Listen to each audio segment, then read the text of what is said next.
Онцгойлын цаг нэвтрүүлгийн ээлж дугаар танд хүрэхэд бэлэн боллоо. Энэ удаагийн дугаартаа ой хоёрын төмрөөс өрсөн сэргийлэх арга хэмжээ, ой хоёрын төмрийн шалтгаан төслийн талаар бид тодруулахаар онцгойлын ерхий газрын гал төмөртэй тэмцэх газрын мэрэгжилтэн Хушууч Отгон Заяаг студидээ урьж оролцуулаад байна.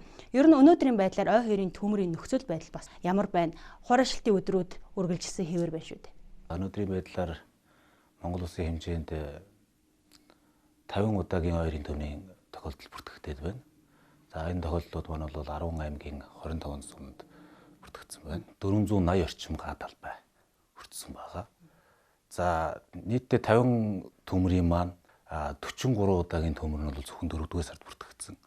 За 5-р сар гараад өнөөдөр 3 хонжоо хэдий ч 5-р сард бол одоо ингээ 3 дахь төмөр нь бүртгэгдээд ингээ явж байна. Өнгөрсөн 10 хоногт бол нэлээдгүйх тохиолдолтой байлаа. За тэрнийхээ хэрээр өнгөрсөн 10 хоног маань цагаагаар хувьд ч гэсэн дулаан байлаа. Дээрээс нь нэлээд салхи шуурхтай байлаа орон нутгууд маань. Тийм учраас бас тэр төмрүүд маань нэлээдгүй том талбайг хамарсан, дархалт нэгсэн, унтраах ажиллагаанд өндөрлөл учирсан зэрэг асуудлууд бол гарсан. Энэ жил цас цуудтай өвөлжилт хаварч нэлээд хүнд байсан. Ой хоёрын төмрийн дуудлага бол нэлээд буурах байхаа гэж хандлагыг хөл хийсэн. Гэтэл эсрэгээр ой хоёрын төмрийн дуудлага эрс нэмэгдлээ. Ялангуяа зүүн аймагуудад тийм ээ. Энэ талаар бас дэлгэрүүлж мэдээлвэл хураашилтын зэрэг ер нь одоогийн байдлаар ямар байна вэ? Монгол Улсын газар нутаг бол тэр чигтэл бараг засан бүрхүүлтэй нэлээд зузаан байсан. Гэсэн хэдий ч бол 4-р сар гараад эхний 7 хоногтоо бараг засан бүрхэл маань арилсан гэж бас хэлж болно. За тэгээ хураашилт таврын хураашилтын хуулиар аюулт галт төмрийн аюулт үе маань эхэлсэн. Одоо гарч чад байгаа 50 төмрийн маань бол бас 80 гаруй хувь нь зөвхөн тал хэрийн бүс буюу одоо Хэмтэн Сүхбаатар Доронтой аймгийн газар нутгийн аймагуудад гарсан байгаад хураашилтын зэрэг маань бол буураагүй байгаа. Зүүн талын зүүн аймагуд нутгийн хойд хэсэг бол галт төмрийн аюултай болон нэн аюултай төвчний хураашилттай байгаа. Одоо бас ойрын өдрүүдэд их нутгаар дулаахан байх төлөвтэй байна. Хураашилтын зэрэг энэ хэмжээгээр бас өснө. Иргэд маань юунд анхаарах хэрэгтэй вэ? Цаг уурын байгууллагаас бас биднээс бол өдөр тутам хураашилтын болон цагаарын мэдээг ирүүлж идэг. За одоо энэ 5 сар гараад бас 5 сарын төлөв цагаарын төлөв мэдээллийг ирүүлсэн байгаа. За энэгээр бол за нутгийн баруун хэсэг болон өмнөд хэсгээр бол олон жилийн дунджаас дулаан байхаар байгаа. 5-р сарын эхний 10 хоног болон дунд 10 хоног дээр бол нэлээдгүй салхи шуурхтай. За зарим нутгаараа бол шорон шуурхтай, хойд нутгаараа гэх юм уу зарим уулархаг нутгаараа бол цасан шуурхтай гэдэг юм уу ийм шуурганы төлөвтэй байгаа. Тэгэхээр ард иргэд маань бол ялангуяа энэ салхи шуурхтай өдөр гарсан ой хоёрын галт төмөр маань тархан дэлгэрэх. Тэгээд цаашлаад ард иргэдийн амь нас, эд хөрөнгөд хохирол учруулах аюулын зэрэг нь бол маш их нэмэгдэж идэг учраас анхаарал болгоомжийг алдмааргүй байна. Ил гал гаргахыг одоо ингээд төвчих хэрэгтэй байгаад байна. Одоо яа тийм манайхан бол одоо бас жоохон дулаараа дэрэнгуут амралт цугаалга, аюул цугаалга гэдэг ингээд эхэлдэг. Яг одоо үйлрэлт нэдий биш ч гэсэн ер нь бол тодорхой хэмжээнд хүмүүс бас ингээд ууланд алхах бай тийм үү. Ийм зүйлүүд хийдэг болсон. За тэгээд бүсэд хэрийн бүсэд ингээд зорчих үедээ бол ил гал гаргах, тамхи татах, шүтэн засаах гэдэг ийм зүйлийг бол санамсар болгоомжгүйгээр асааснаа болоод галт төмөр алддаг. За нөгөөх маань бол тэгээд цагаагаар нөхцөл байдлаас шалтгаалаад дархан дэглэлт нь бол харьцангуй байдаг байгаа. Ой хоёрын төмөрөөс өрсөн сэргийлэх арга хэмжээний хүрээнд төмөрийн голомт бүхий аймагуд, тийм ээ, хойд бүсүүд, ба зүүн бүсүүд бас эргүүлүүд ажилдаг, тогтмол өрсөн сэргийлэх арга хэмжээг зохион байгуулдаг гэд шатраалсан арга хэмжээнүүд зохион байгуулагддаг. Энэ талаар та дэлгэрүүлж мэдээлэл өгвөл. Онцгойлын байгууллага бол зөвхөн унтраах тэмцэхээсээ гадна урчин сэргийлэх арга хэмжээг бол төрөл бүрээр нь явуулж байгаа. За энэ дээр бол тэгээд цагаан орчинд байд юм уу, сошиал орчинд мэдээлэл түгээхээс эхлүүлээд за мөн зөвхөн ингээд телевизээр одоогоор яриад цахимаар түгээгээд ингээд суудгүй манай орон нутгийн онцгой байдлын газар, онцгой байдлын байгууллагууд маань бол тухайн үйлчлэг хүрээнийхээ нутаг дэвсгэрт аль болох төмрийн эрсдэлтэй сумдуудаа, төмрийн эрсдэлтэй бүсүүдтэй бол урчин сэргийлэх бүлгийг, албаагчдыг ингээд томилуулж ажиллаулдаг. За мөн ой хээрт ногоон бүсэд зорчих зам гарц аман дээр бол цэг, хяналтын цэг гаргаж ажилладаг байгаа. За энэ цэг маань ямар учиртай вэ гэхээр тэр ногоон бүсэд аюул зугаалгаар байд юм уу, ямар зорилгоор зорчиж байгаа ард иргэдэд ойрын төмрийн гаргахгүй багтлаар сэрэмжлүүлэг хүргэх. За мөн дээрээс нь та энэ бүсэд хэрвээ зорчсон болвол ойрын төмрийн ил гал гаргахгүй байх, ойрын төмөр алдаж болцсохгүй эрсдэлтийн нөхцөл үүсэхгүй байх тал дээр баталгаа хүртэл гаргуулад ингээд ажиллаж байдаг. Яг жишээ татаад ярихад бол Хэнтэн аймаг маань 5 бүлгийг одоо ойрын төмрийн эрсдэл бүхий 9 сумда тойруулаад ажиллаулж байна. За эднээс маань зөвхөн орчин сэргийлэх ажил эрэгтэй түгээхээс гадна тухайн бүс нутагт гарсан ойрын гал төмрийг богино хугацаанд унтраах арга хэмжээг бол авч идэг. За манай орон нутагт онцгой байдлын байгууллагууд маань бол нэлээдгүй аслагдсан аймгийн төвүүд дээр зарим нэгэн сумууд дээр ингээд байдаг. За гэвч одоо ингээд бас Монголд тохиолдож байгаа ойрын төмрийнхээ бүртгэлийг ингээд судалгаанаас ингээд аваад үзэхээр ер нь бол аймаг сумдуудаас дунджаар аймгийн төвөөс бол дунджаар 200 орчим км, сумын төвөөс бол 60-аас 100 орчим км-ийн зайд гараад байдаг. За тэгэхээр мэдээж хэрэг дээр төмрүүдээр очиход биднээс бол хугацаа алдах тохиолдлууд байдаг. Хугацаа алдснараа дахиад нөгөө төмрийн даргалт эрхлэлд ихсэх, хохирлон нэмэгдэх эрсдэлтэй учраас за энэ бүлгүүд маань бол хүчин сэргийлэх арга хэмжээгээ хийн давхар тухайн бүс нутагт аслагдсан бүс нутагт ойрын төмөр гарсан тохиолдолд яралтай богино хугацаанд очиж унтраах арга хэмжээг авах зорилготойгоор ингээд ажиллаж байдаг. Урын улирал, намрын улиралд бол сум орон нутгуудаараа явж мэрэгжил арга зүйн зөвлөгөө өгдөг. За мөн орон нутгийнхаа ойрын төмөртэй тэмцэх бэлтгэл бэлэн байдалд нь үзлэг шалгалт хийж мэрэгжил арга зүйн зөвлөгөө өгж ингэж ажилладаг байгаа. Иргэн та ой хэрийн төмөр гарахаас урьдчилан сэргийлэхийн тулд юуг мэдж байх ёстой вэ? Асаасан гал, шүдэнц, татсан тамхиа бүрэн унтраах, ил задгаа гал түлхэхгүй, татсан тамхиныг шүдэнцэг ил хаяхгүй байх. Үрээшилтэхтэй салхи шурахтай үед үнс нурмаа, угсан нүх тагтаа битүүс саунд хийж занших, хавар намрын үлрэлд өвсөхтэй газараар автомашин, мотоциклтэй зорчихгүй байх, машин техникийн утааны яндан оч баригчтай болгох, насанд хүрээгүй хүүхдийг төмрийн аюултай үед ой хэрт, шүдэнц асаагууртаа явуулахгүй байх, иргэн айл өрх бүр гал төмөр унтраах багаж хэрэгсэлтэй байх, төмөр гарсан тохиолдолд онцгой байдлын аль болон орон нутгийн засаг захиргаанд яаралтай мэдээлэх, төмөр унтраах ажиллагаанд иргэний үүргийн дагуу оролцох үүрэгтэйг анхаарна уу? Онцгой байдлын ерөнхий газар. Ойрын өдрүүдэд их нутгаар дулаарч хураашилтын зэрэг нэмэгдэсэндээ холбогдуулан ойрын төмрөөс өрсөн сэргийлэх мөн авч хэрэгжүүлж байгаа арга хэмжээний талаар нэгдсэн мэдээллийг энэ хэсэгт хүргэлээ. Нэвтрүүлэг онцгой байдлын ерөнхий газрын дэргэдэх давтан сургаал сэргээнслийн төв 113 дугаар ангийн онцгой жаргалан цувралаас эрүүлсэн эмчийн булангаар үргэлжлэн танд хүрэх болно. Энэ удаагийн эмчийн онцгой байдлын цаг булангаар та бүхэндээ цус өтгөрл гэж юу юм? Түүнээс яаж хэрхэн сэргийлэхийн, яаж эмчлэхийн энэ тухай энгийн зөвлөгөөнүүдийг өгөх болно. Хүний цус эрэгтэй хүнд нэг 4-5 литр, эмэгтэй хүнд нэг 3-4 орчим литр цус хүний биеэр эргэлддэг гэж үзнэ.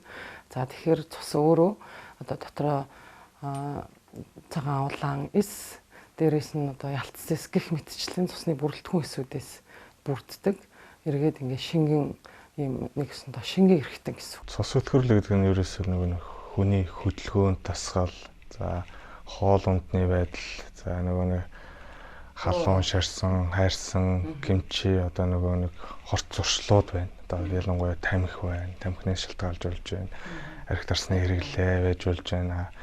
Хит их нэг булчингийн чангарал, за хит их таргалалт, хит хөдөлгөөний хөмсдлөөс шалтгаалсан цус өтгөрлийн эмгэгүүд их байдаг. Цус өтгөрлөө яаж эмчлэх вэ гэвэл уламжлалт хунд бол хануур эмчлэхэ гэж маш түгээмэл хануур байдаг тий. За энэ яах вэ гэхээр зөвхөн муу цусыг ялгах, за муу цусыг шингэлэх, за тухайн муу цус хуримтлагдсан байр ихтнийг онцлох, за юуны цусны ерөнхий шинжилгээ, за дээрээс нь шийсний ерөнхий шинжилгээ, биохимийн шинжилгээнд тэр үндэслээд за цусны дүрс элементүүдийн нэг хэвийн байдал хэрэг байна, цус багталт байна уу, цус өтгөрлөлийн хэвийн хэмжээнүүдийн заалтууд нэр байна гэдэг үүднээс шалтгаалж тухайн уламжлалтын эмч судсаа онцлоод тухайн байр ихтнээс цус гаргахыг хэлээд байгаа. Цус хануур хийхдээ ерөөсөө бэлтгэл хамгийн чухал. Ойрын бэлтгэл, холын бэлтгэл гэдэг шүү дээ. За тэгээ ойрын бэлтгэл нэгвэл 3-5, 5-7 хоногийн нэг муу цусыг ялгах, тамирын цусыг ялгах, тангууд авдаг. Нэмийн эмчилгээ. Энэ үүдэн дээрээс ялгарсан мөн цусыг гаргахыг ханар эмчилгээг нь давхар нөө цус шингэлэх эмчилгээнд ороо явуулж байгаа. Тухайн одоо үйлчлүүлэгчийг судалсан онцлоод ингээд эмчилгээний явцад цус ялгах тангийн өхийн зэрэгцээгээр эргээд тэр тухайн хүнд ямар зөвөр байна. Тэгээ тэр болгоныг ингэж одоо илрүүлэн одоо уламжлалт эмчилгээ, зүүн эмчилгээ, шүүр, самнуур, за тухайлчлан барай засал, хөдөлгөөн засал, сэтгэл зүй, ингээд хоол эмчилгээ гэх мэтчлэн юм цогц эмчилгээнүүдийг одоо бид нар хийж иж тухайн хүнийг одоо илаашрах өвчин зай өөргөө болох ийм одоо үйлчлэгийг үзүүлээд ер нь эмчилээд эрүүлжүүлээд явж байна. Одоо зөвхөн хануур эхэлдэг үү? Одоо хануурч өөрөө судасны туулга эмчилгээнд яг үнэ. За тэгээд давхар нөгөө нэг цус угаах эмчилгээ. Цус угаах туулга эмчилгээ тийм ээ. Туулга эмчилгээ гэсэн үг. Энэ маань яадаг вэ гэхээр нөгөө цусны өтгөрлөл шалтгаалсан нь чийж хашвааргалт ч юм уу хотоодны сөргөө юм уу хотоодны сөргөө ч юм уу иймэрхүү шалтгаанаас нөгөө хөвлий цанхаах дүүрэх тиймэрхүү шалтгаанаас үүсэлт юм бид.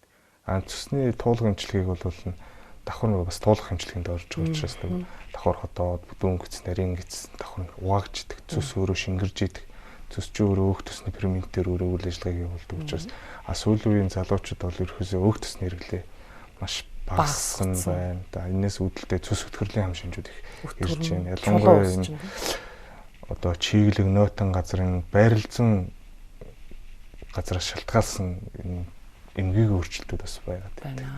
Ямар хүмүүс илүү цусны туулгыг ер нь яаж хэрэглэх юм, цусыг яаж туулах юм гэх хүмүүс бас ингээл асуугаад гадуур ер нь сошиалор маш их одоо цус туулгана, гид цэвэрлэн, гид сугаана гэл ингээд зөндөө явж штэ. За тэгвэл энэ дээр нэг зөвлөгөө хэлэхэд ер нь та өдөрт 2 удаа махан хоол иддэг бол улирал бүр цусаа угаая.